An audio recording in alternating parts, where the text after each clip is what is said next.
नमस्ते साथियों, जय Shri Krishna. RPSC first grade और आरपीएससी सेकंड ग्रेड हिंदी विषय से जितने भी मेरे साथी तैयारी कर रहे हैं उनका मेरे इस चैनल पर स्वागत है। अगर आप मेरे इस चैनल पर पहली बार आए हैं तो चैनल को सब्सक्राइब ज़रूर करें और लाइक करें और बेल आइकन को प्रेस करें ताकि मेरी हर आने वाली वीडियो सबसे पहले आप तक पहुंच सके। आपको इस चैनल पर RPSC first grade, RPSC second grade Hindi विषय से पूरी तैयारी करवाई जा रही है। अगर आप आरपीएससी फर्स्ट ग्रेड और सेकंड ग्रेड हिंदी विषय से तैयारी कर रहे हैं तो आप इस चैनल से जुड़ सकते हैं। मैंने सबसे पहले हिंदी साहित्य का इतिहास शुरू किया है और हम पहले हिंदी सब्जेक्ट को कंप्लीट करेंगे, फिर बाद में मेरे पास जीके के भी नोट्स है, बाद में मैं उनको प्रोवाइड करवाऊँगी क्योंकि मैं चाहती हूँ कि आरपीएससी फर्स्ट ग्रेड और सेकंड ग्रेड की जितने भी विद्यार्थी तैयारी कर रहे हैं उनको पता होना चाहिए कि उनके सिलेक्शन में हिंदी जो अपना सब्जेक्ट होता है वो पहले मजबूत होना चाहिए। जिनका हिंदी सब्जेक्ट मजबूत होगा वो आरपीएससी फर्स्ट ग्रेड में सिलेक्शन ले सकता है। और जीके तो वैसे आप बहुत सारे एग्ज़ाम में पढ़ते होंगे, तो जीके तो वही है, कोई चेंज नहीं हुआ है, लेकिन हिंदी जो आपका सब्जेक्ट है वो कंप्लीट और आपको पूरा कंप्लीट होना चाहिए फर्स्ट ग्रेड के लिए। तो इसीलिए मैंने सोचा सबसे पहले आपको हिंदी की जो भी मेरे पास नोट्स है वो सारे प्रोवाइड करवा दूँ, फिर बाद में मैं जीके के जितने भी मेरे पास नोट्स है वो मैं आपको प्रोवाइड करवाऊँगी। साथ में मेरे पास में मैनेजमेंट की भी एक बुक है, तो मैं उसके माध्यम से भी आपको तैयारी करवाऊँगी और साथ में ये भी बताऊँगी कि उसमें से कौन से क्वेश्चन पूछे जा सकते हैं और पूछे गए थे। साथ ही मैं आपको इस वीडियो में ये भी बताती रहती हूँ कि पिछले एग्ज़ाम में कौन से क्वेश्चन पूछे गए थे या आगे कौन से क्वेश्चन बन सकते हैं, कौन से क्वेश्चन पूछे जा सकते हैं, तो मैं आपको साथ में ये भी बताती रहती हूँ। हिंदी साहित्य इतिहास की श्रृंखला में मैंने आपको पहले 9 भाग करवा चुकी हूँ, ये आज हमारा 13वां भाग है। अगर आपने उन पहले 12 भागों को नहीं देखा है तो आप पहले उन प्ले लिस्ट में जाकर उन वीडियो को ज़रूर देखें, क्योंकि जब तक आप उन 12 भागों को नहीं देखेंगे तब तक आप इस वीडियो में समझ में नहीं आएगा। और साथ ही मैं जो भी यहाँ पे पढ़ाती हूँ उसकी पीडीएफ मैं मेरे टेलीग्राम चैनल पर पोस्ट करती हूँ। आप मेरे टेलीग्राम चैनल से जुड़ सकते हैं और वहाँ से जाकर आप चाहे तो उस पीडीएफ की प्रिंट आउट निकलवा सकते हैं, और अगर आप नहीं तो आप अपनी नोटबुक में भी उतार सकते हैं, क्योंकि अगर आप अपने हाथों से उतारेंगे तो आपकी तैयारी साथ में होती रहेगी और रिवीजन भी होता रहेगा। और अगर आपको समझ में नहीं आए तो आप वीडियो को एक बार और ज़रूर देखें, और अगर फिर भी समझ में नहीं आए तो मुझे कमेंट बॉक्स में कमेंट ज़रूर करें, मैं आपका हर सवाल का जवाब दूंगी। अगर आप मेरे चैनल पर पहली बार आए हैं तो चैनल को सब्सक्राइब ज़रूर करें। हिंदी की तैयारी के लिए आप मुझसे जुड़ सकते हैं। और आज ये हमारा 13वां भाग है। तो हमने 12वें भाग में पढ़ा था कि जो आचार्य रामचंद्र शुक्ल ने निर्गुण भक्ति काव्य धारा को 2 भागों में बांटा था, निर्गुण ज्ञानाश्रयी और निर्गुण प्रेम मार्गी। तो निर्गुण ज्ञानाश्रयी हम पढ़ चुके हैं, जिसमें हमने कुछ कवियों के बारे में पढ़ा था, जैसे कबीरदास है, और ज्ञानाश्रयी को हम संत काव्य भी कहते हैं, तो वो सारे संत काव्य के अंतर्गत आते हैं। कबीरदास, दादू दयाल, गुरु नानक जी, रविदास जी, हरिदास जी, हमने पहले वो पढ़ लिए थे। और अब हम अगले वीडियो में, इस वीडियो में हम निर्गुण प्रेम मार्गी काव्य धारा के बारे में पढ़ेंगे। तो हम स्टार्ट करते हैं। अब हम इस वीडियो में पढ़ेंगे निर्गुण प्रेम मार्गी काव्य धारा। हिंदी साहित्य इतिहास के स्वर्ण युग भक्ति काल की निर्गुण भक्ति की द्वितीय धारा को निर्गुण प्रेम मार्गी काव्य धारा के नाम से जाना जाता है। यानी कि हमने पिछले वीडियो में देखा था कि निर्गुण ज्ञान मार्गी था, वो भी भक्ति काल का ही भाग था, जिसे रामचंद्र शुक्ल ने 2 भागों में बांटा था। इस काव्य धारा को, कौन सी काव्य धारा को? निर्गुण प्रेम मार्गी काव्य धारा को प्रेमाश्रय काव्य धारा, प्रेमाख्यान काव्य परंपरा और प्रेम काव्य, सूफी काव्य आदि नामों से भी जाना जाता है। जैसे हमने पिछले वीडियो में देखा था कि निर्गुण ज्ञान मार्गी को हम संत काव्य कहते थे, संत मार्ग कहते थे, तो हम निर्गुण प्रेम मार्गी को क्या कहेंगे? प्रेमाश्रय काव्य धारा, प्रेमाख्यान काव्य परंपरा, प्रेम काव्य, सूफी काव्य आदि नामों से भी जाना जाता है। आचार्य शुक्ल ने इसे क्या कहा है? प्रेम मार्गी सूफी शाखा कहा है। डॉक्टर राम कुमार वर्मा इस काव्य धारा को प्रेम काव्य कहते हैं। डॉक्टर गणपति चंद्र गुप्त ने इसे रोमांसिक कथा काव्य नाम दिया है। डॉक्टर नगेंद्र संपादित हिंदी साहित्य का इतिहास में इस काव्य धारा का विवेचन प्रेमाख्यान काव्य शीर्षक से किया गया है। इस धारा के कवियों ने स्त्री पुरुष के लौकिक प्रेम के माध्यम से परमात्मा व आत्मा के अलौकिक प्रेम का निरूपण किया है। शुक्ल जी जहाँ ज्ञान मार्गी शाखा को अशिक्षितों की परंपरा घोषित कर उनकी रचनाओं को साहित्यिक नहीं मानते हैं, वही प्रेम मार्गी काव्य परंपरा को शिक्षित और विद्वानों की काव्य परंपरा ठहराकर उनकी रचनाओं को साहित्य के कोटि की रचनाएं मानते हैं। यानी जो आचार्य रामचंद्र शुक्ल है, जो निर्गुण ज्ञान मार्गी शाखा जो कवि है, उनको अशिक्षित मानते हैं और उनकी रचनाएं जो भी है वो साहित्यिक रचना नहीं मानते हैं। लेकिन जो निर्गुण प्रेम मार्गी काव्य धारा के कवि है या उनकी जो भी रचनाएं है, तो कवियों को शिक्षित मानते हैं और उनकी रचनाओं को साहित्य की कोटि में मानते हैं।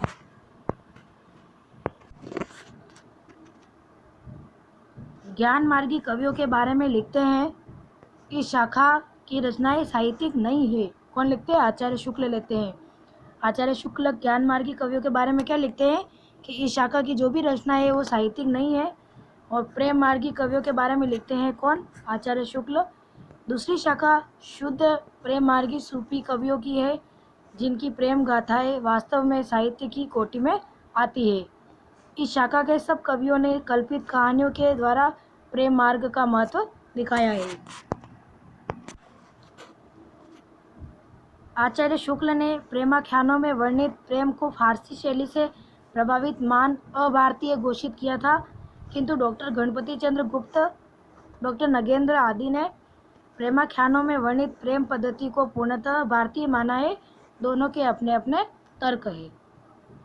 आचार्य शुक्ल ने भारतीय प्रेम का आदर्श सीता और राम के विवाहोत्तर गृहस्थिक प्रेम को माना है, जबकि प्रेमाख्यानों में वर्णित प्रेम विवाह पूर्व एवं समाज निरपेक्ष स्वच्छंद प्रेम है।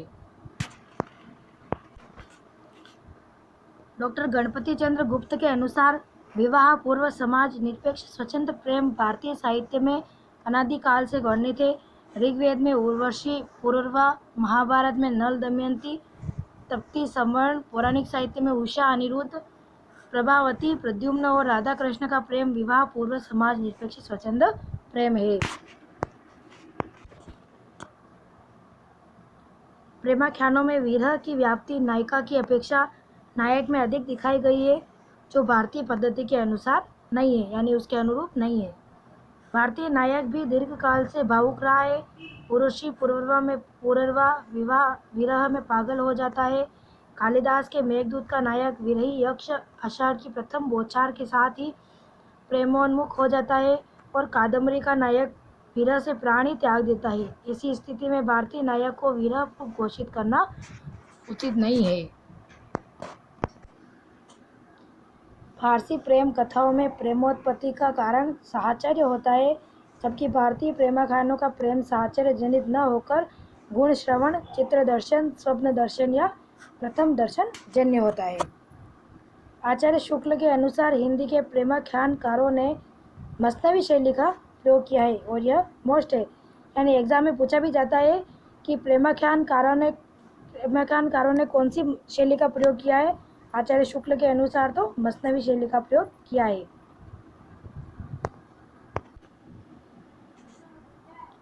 मसनवी फारसी की एक लेखन पद्धति है। इसकी निम्नलिखित विशेषता है। कथा आरंभ में अल्लाह की स्तुति, तदंतर पैगंबर, इनके 4 खलीफा, मित्र, शाह, वक्ता, तत्कालीन शासक, गुरु की स्तुति कर आत्म परिचय दे रचना के उद्देश्य पर प्रकाश डालकर कथा का आरंभ किया जाता है। कथा सर्गों में विभक्त नहीं होती, सारा काव्य एक ही छंद में लिखा जाता है। मसनवी की उक्त विशेषताएं जैसे कथा का सर्गों में विभक्त नहीं होना, सारी कहानी एक ही छंद में होना, हिंदी प्रेमाख्यानों पर लागू नहीं होती। अधिकांश कवियों के मुस्लिम होने का तर्क भी गले नहीं उतरता, क्योंकि आचार्य शुक्ल के समय 8 प्रेमाख्यानों का पता लगाया था। उनमें से 7 के रचयिता मुसलमान थे, किंतु अब 53 प्रेमाख्यानों का पता लग चुका है, जिनमें से 36 के रचयिता कौन है? हिंदू है। डॉक्टर गणपति चंद्र गुप्त क्या कहते हैं कि प्रत्येक दृष्टि से यह परंपरा पूर्ववर्ती भारतीय प्रेमाख्यान परंपरा की एक अटूट कड़ी के रूप में दिखाई देती है। और ये दोनों डेफिनेशन मोस्ट इम्पोर्टेंट है। अब हम देखेंगे सूफी साहित्य से संबंधित अन्य तथ्य कौन कौन से हैं। सूफियों का संबंध इस्लाम से माना जाता है। इस्लाम की दो प्रमुख शाखा है, कौन कौन सी? शरा और बेशरा। शरीयत के अनुसार आचरण करने वाले मुस्लिम शरा शाखा के अंतर्गत आते हैं तथा जो शरीयत को नहीं मानते उन्हें बेशरा कहा जाता है। सूफियों का संबंध इस्लाम की बेशरा शाखा से है, यानी कि सूफियों का संबंध कौन सी शाखा से है? तो इस्लाम की बेशरा शाखा से माना जाता है। सूफियों में इस्लामिक कट्टरता का अभाव पाया जाता है। इस्लाम में पीर पूजा, मजार पूजा, तीर्थ यात्रा, गीत संगीत आदि वर्जित है, किंतु सूफियों में इनको मान्यता दी गई है। भारत में सूफी मत का आविर्भाव 12वीं सदी के अंत से माना जाता है। भारत में सूफी मत के प्रवर्तक कौन है? ख्वाजा मोइनुद्दीन चिश्ती माने जाते हैं, जो मोहम्मद गोरी के साथ भारत आए थे। भारत में सूफियों की 5 प्रमुख शाखाएं हैं, कौन कौन सी है? भारत में सूफियों की कौन कौन सी शाखाएं मानी जाती है? चिश्ती, सुराहावर्दी, कादरी, सत्तारी और नक्शबंदी। ये 5 शाखाएं हैं सूफियों की जो अपने भारत में प्रचलित है। सूफियों ने हिंदुओं और मुसलमानों को सांस्कृतिक स्तर पर एक करने का कार्य किया है। सूफियों को हिंदू मुस्लिम संस्कृति के मध्य समन्वयकर्ता या सांस्कृतिक सेतु कहा जा सकता है। सूफियों ने इश्क मजाजी अर्थात लौकिक प्रेम के माध्यम से इश्क हकीकी अर्थात अलौकिक प्रेम का निरूपण किया है। सूफियों ने स्त्री पुरुष के दाम्पत्य प्रतीकों के माध्यम से परमात्मा व आत्मा के संबंधों की व्याख्या की है। इन्हीं दाम्पत्य प्रतीकों का प्रयोग संतों ने भी किया है, किंतु दोनों की प्रतीक योजना में अंतर है जो निम्नानुसार है। यानी कि जैसा प्रेम मार्गी सूफियों में पाया जाता है वैसे संतों ने भी प्रयोग किया है, लेकिन क्या है, उनका मतभेद अंतर है। आत्मा, स्त्री और पुरुष। संत साहित्य ने स्त्री में माना है आत्मा, और सूफी साहित्य ने आत्मा को किस में माना है? पुरुष में माना है। परमात्मा किस में है? संत साहित्य ने स्त्री में माना है और सूफी साहित्य ने पुरुष में माना है। इन दोनों में क्या है? अंतर है। सूफी साहित्य में शैतान को हेय न मानकर श्रेयस्कर यानी कल्याण करने योग्य माना गया है, क्योंकि इससे साधक की सच्ची परीक्षा होती है। सूफी साहित्य में गुरु का अंधानुकरण किया जाता है, क्योंकि वही परमात्मा से मिलन का पथ प्रशस्त करता है। सूफियों ने मानव जीवन की 2 अवस्थाएं मानी है, कौन कौन सी? फना और बफा। फना का अर्थ होता है, बफा नहीं, ये बक्का है। फना का अर्थ क्या है? मानवीय दुर्बलताओं से मुक्ति, और बक्का का अर्थ होता है ईश्वरीय गुणों की प्राप्ति।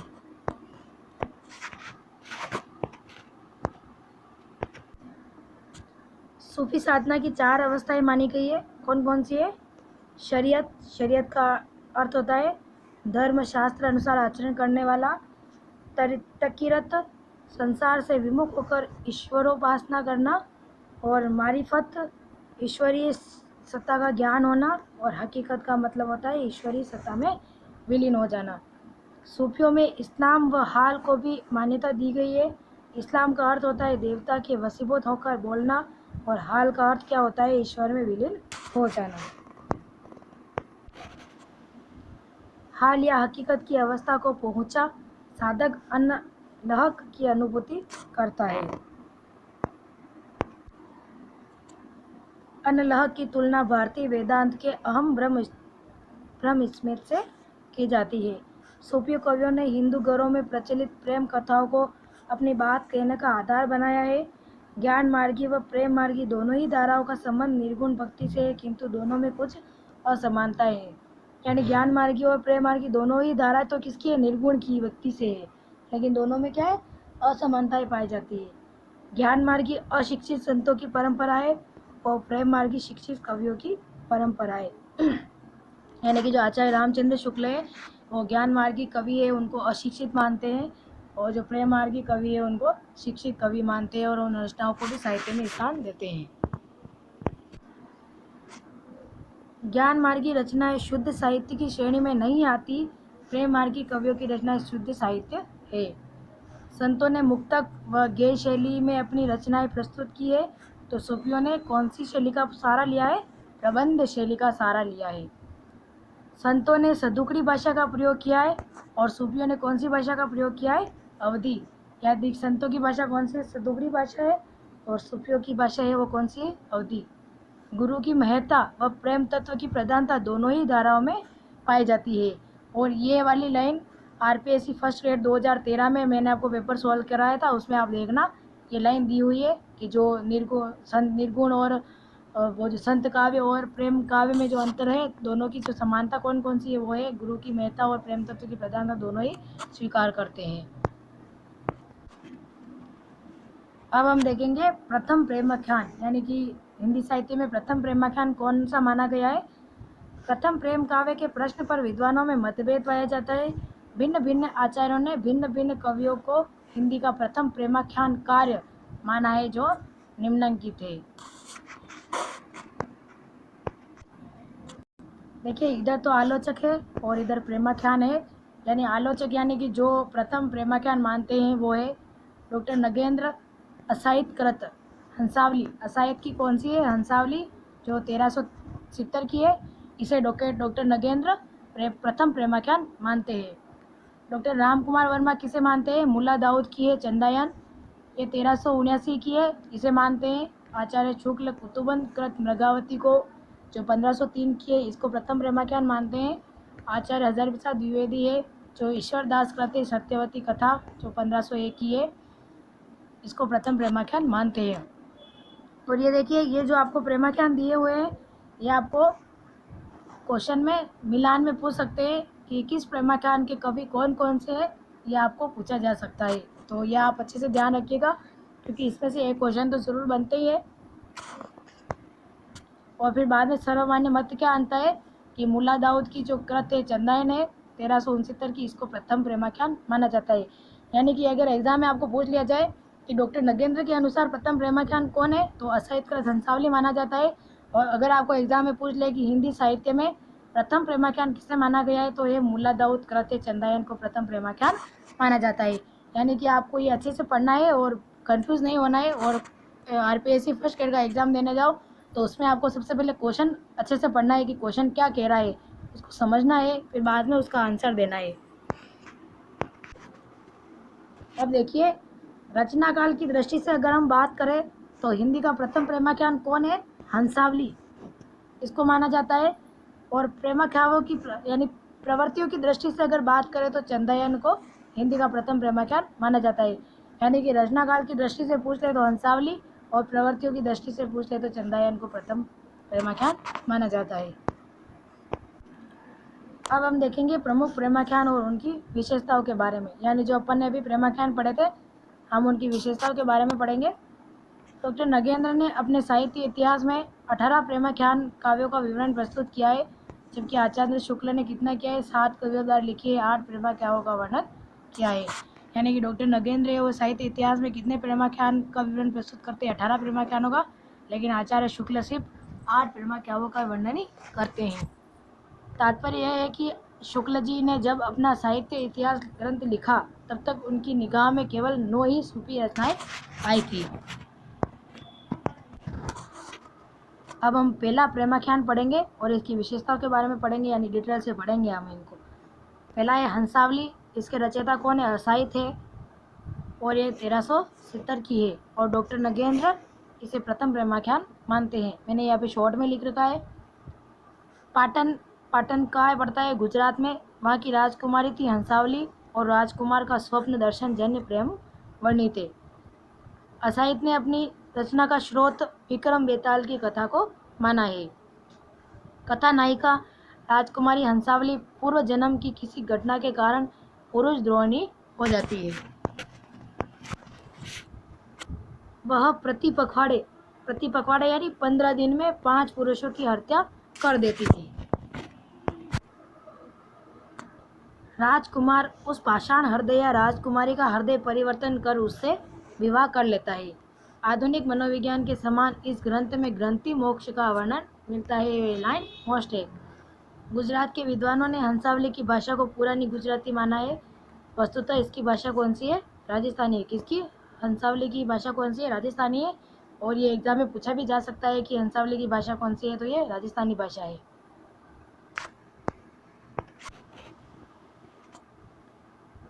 कृति यानी हंसावली के आरंभ में कवि ने शिव, शक्ति व सरस्वती की वंदना की है। कवि कौन है? असाई। और इस कृति में हंसावली में शिव, शक्ति और सरस्वती की वंदना सबसे पहले की गई है। डॉक्टर नगेंद्र क्या कहते हैं कि शैली की दृष्टि से भी यह काव्य हिंदी प्रेमाख्यान परंपरा का प्रथम प्रतिनिधि काव्य कहा जा सकता है। कौन सा? हंसावली। तो ये थी आपकी आज की क्लास। आज के लिए इतना ही। अगले जो भी प्रेमाख्यान है वो हम अगली क्लास में पढ़ेंगे। और अगर आप मेरे इस चैनल पर पहली बार आए हैं तो चैनल को सब्सक्राइब ज़रूर करें, लाइक ज़रूर करें, क्योंकि आपका एक लाइक मुझे मोटिवेट करता है कि सच में आपको वीडियो पसंद आ रहा है। और आप मुझे कमेंट बॉक्स में ज़रूर बताएं कि आपको ये मेरे नोट्स कैसे लग रहे हैं और मैं कैसे पढ़ाती हूँ। अगर कोई गलती हो तो भी मुझे ज़रूर बताएं। और देखिए, मैं यहाँ पे जो भी आपको पढ़ा रही हूँ ये सिर्फ मेरे नोट्स है, मैंने हाथों से बनाए हैं। मैं ये आपको प्रोवाइड करवा रही हूँ यहाँ पे। और मैं जितना हो सकेगा उतना, मेरे पास जो भी बुक्स है मैं वो सारी आपके साथ शेयर करूँगी, आपको पढ़ाऊँगी। लेकिन टाइम पे डिपेंड करता है कि मुझे टाइम कितना मिलता है। जैसे ही मुझे टाइम मिलता है मैं वीडियो बना देती हूँ, क्योंकि मैं भी गृहस्थी में हूँ तो टाइम बहुत कम मिलता है। लेकिन तो भी मैंने सोचा कि मैं भी पढ़ाई कर रही हूँ तो क्यों ना मैं नोट्स शेयर करूँ। और ये नोट्स आपको बिल्कुल फ्री में उपलब्ध हो रहे हैं। इसका कोई चार्ज नहीं देना है, कोई पैसे नहीं देने हैं। आपको सिर्फ इन नोट्स को ज़्यादा से ज़्यादा शेयर करना है, ताकि उन सभी विद्यार्थियों एवं मेरे साथियों की हेल्प हो सके जो फर्स्ट ग्रेड की तैयारी कर रहे हैं या अभी शुरू करेंगे। तो आप हो सके जितना से ज़्यादा शेयर करें, वीडियो को लाइक ज़रूर करें। और कमेंट बॉक्स में मुझे ज़रूर बताएं कि आपको ये वीडियो कैसा लग रहा है और मेरे नोट्स कैसे हैं। और मेरे पास में कुछ जीके के भी नोट्स है, तो मैं हिंदी साहित्य जब हम पूरा कर लेंगे उसके बाद में मैं जीके के भी नोट्स प्रोवाइड करवाऊँगी आपको। और अगर आप पहली बार मेरे इस चैनल पर आए हैं तो चैनल को सब्सक्राइब ज़रूर करें, ताकि मेरी हर आने वाली वीडियो आप तक सबसे पहले पहुंच जाए। मैं इसकी पीडीएफ आपको टेलीग्राम पर पोस्ट कर दूंगी। आप वहां जाकर इन नोट्स से आप अपने नोटबुक में उतार लीजिए और नोट्स बनाइए और साथ में रिवीजन भी करते रहिए। और देखिए, मैंने आपको पेपर सोल्व कैसे करना है ये भी बताया था। और मैं आपको बार बार कहती हूँ कि जब तक आप इन नोट्स को नहीं पढ़ेंगे, कम से कम 2 से 3 बार रिवीजन नहीं करेंगे, तब तक आप पेपर सोल्व नहीं कर पाएंगे। और मार्केट में पेपर सोल्व की हुई बुक लाने की बजाय अगर आप आरपीएससी फर्स्ट ग्रेड और सेकंड ग्रेड के जितने भी पेपर हुए हैं उनको अगर आप प्रिंट आउट निकलवा के उनको सोल्व करेंगे तो आपको बहुत फ़ायदा होगा। क्योंकि मैंने खुद भी यही किया था। और मैंने कोई मॉडल पेपर या कोई टेस्ट सीरीज़ नहीं ली थी, मैंने उसी में से पुराने पेपर सोल्व किए थे। तो उसमें से बहुत अच्छा हुआ था। मेरा हिंदी का पेपर बहुत अच्छा गया था। और मैंने, अगर हो सकेगा तो इस बार मेरा हो भी जाएगा, और नहीं होगा तो भी कोई बात नहीं, मैं तैयारी कर रही हूँ, अगली बार तो ज़रूर हो ही जाएगा। तो आप भी फर्स्ट ग्रेड सेकंड ग्रेड की तैयारी कर रहे हैं तो मेरे इस चैनल से ज़रूर जुड़े। जय श्री कृष्णा, राधे राधे।